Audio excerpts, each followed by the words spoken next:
Now, I'd like to share with you some of the technology that is available to help keep your loved ones safe at home. The first type of system that we want to talk about are the conventional emergency call systems. And there are many different providers for these. You may have heard of Philips Lifeline, Life Alert, I'm sure you've seen their commercials, and there's one called Baylor Medical that seems to be increasing in popularity. Now, these are relatively simple. They consist of a pendant that would be either worn as a bracelet or as a necklace. And if your loved one were to have a fall or some sort of other emergency, they could press that button and be connected with the monitoring company. That monitoring company would then be able to make the decision as to whether or not to call emergency services, or they could also call a cascade of family members or caregivers or other people who may be able to help. There are two major kinds of these. There are systems for just use around the home. They're less expensive than the mobile solutions, and they have a base that's plugged in the house, and the button only works in a certain radius. So these are fine if your loved one is pretty much always at home, but it's not going to help if they have a fall at the grocery store or at church or when they're out and about.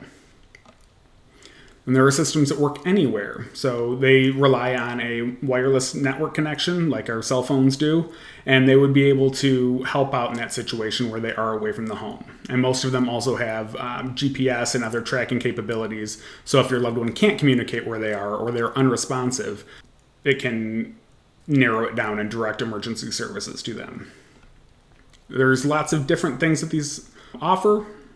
Some of them have fall sensors, so if your loved one's not responsive and they have a fall, they can still get the help that they need. Take a look around. Like I said, there's a lot of different providers for these, and it just depends on your certain situation. There's also a lot of home monitoring systems that are very similar to what you might see in an assisted living or a memory support facility. Things like bed and chair sensors that are just basically pressure activated pads that would alert you anytime your loved one tries to get out of bed or out of their chair. These are great if your loved one is a fall risk. There are inexpensive types, we call them squealers, that have an alarm that's attached to the chair or bed and it goes off when they stand up. I personally am not a fan of these. Oftentimes when that alarm starts squealing, it startles our loved one and may take them further off balance, or it can agitate them. And the kind that we recommend are wireless systems with remote pagers. It allows you to be in another room and receive alerts. So you could be sleeping in your own bed, you could be doing things around the house and still get notified when your loved one is up and moving around. There's also exit and door alarms. There's a few different types. There's a doormat style that would operate very much like the bed and chair sensors. You would put it under a doormat and it would alert you whenever your loved one stepped on it or was going out the door. And there's also contact switch ones that you just mount on the door and it will either alert you wirelessly or have that kind of squealer set up and set off an alarm. We will have options for all of these devices in our recommended products page, so you can go over there and take a look at them. Another option here, we've included motion activated ones, and these you can kind of get creative with. They are based off infrared sensors that can detect movement, so you could put that outside of near a bed or outside of a door and use it for that purpose as well. There's lots of other different monitoring systems that are available that aren't necessarily specifically designed for seniors or those with dementia.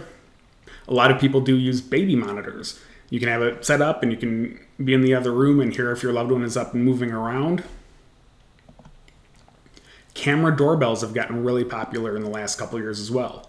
We have a Ring doorbell, and it's great because it monitors anybody that comes and goes from the house. We get a little alert on our phone and we can actually bring up live video. We can also have two-way communication with anybody outside. And I think these would be really great, especially if you're concerned about marketing scams or things like that might be going to your loved one's house. You would have video of that and you may be able to intervene and tell them that you're not interested before your loved one perhaps puts themselves at risk.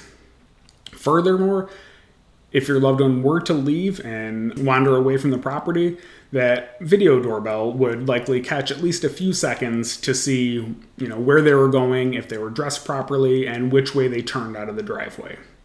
So these are a simple solution. I think they're about $200, and they can serve a variety of purposes.